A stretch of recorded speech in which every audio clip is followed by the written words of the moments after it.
আজকে অনেক বৃষ্টি হবে মনে হচ্ছে, গুনুম গুনুম করে মেঘ ডাকছে। আমি একটু চিকেন বান বানাচ্ছি মেয়েদের জন্য। আমার মেয়ের বান্ধবীরা খাবে। তো বানটা আমি কীভাবে বানাচ্ছি, আমি প্রথমে পুরটা করে নিয়েছি। এখন এয়ার ফ্রায়ারে বানাবো আমি বানটা। সসেস বান, সসেসটাকে আগে একটু বাটার দিয়ে ভেজে নিয়েছি। খুবই সহজ, এইভাবে করে একটুখানি একটু বাড়ায় নিতে হয়। তারপর এখন আমি পুরটা দিব।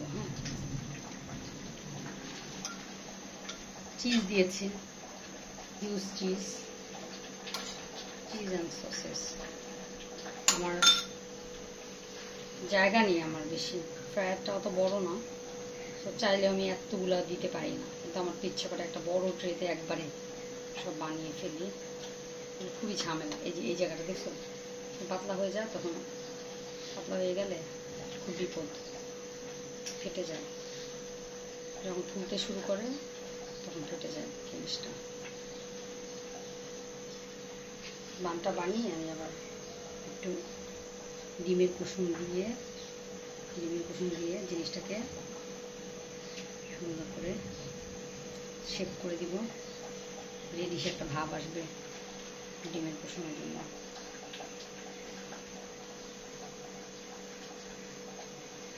সুন্দর একটা লাল একটা ভাব আসবে।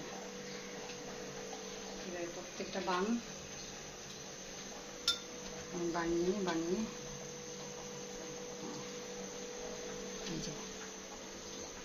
আমার ফ্রায়ারের মধ্যে রেখে দিব। আর একটা দেওয়া যাবে। এখন বান বানানো শেষ। আমি এখন ফ্রায়ারটা অন করে দিব। ফ্রায়ারটা 200 ডিগ্রিতে আমি দিব 15 মিনিটস। ওভেনে বেক করা যায়, আমি ওভেনে করি না, কারণ ওভেনে অনেক টাইম লাগে। 200 ডিগ্রিতে 15 মিনিটসে 15 দিয়ে দিয়েছি। 15 মিনিটসে হয়ে বেশি হয়ে যায়। মাঝখানে চেক করার অপশন আছে, আমি চেক করে দেখবো পুড়ে গেল কি না। এখন আমি ক্লিন করবো কিচেনটা। এখন কি সুন্দর করে বানগুলো হয়ে গিয়েছে।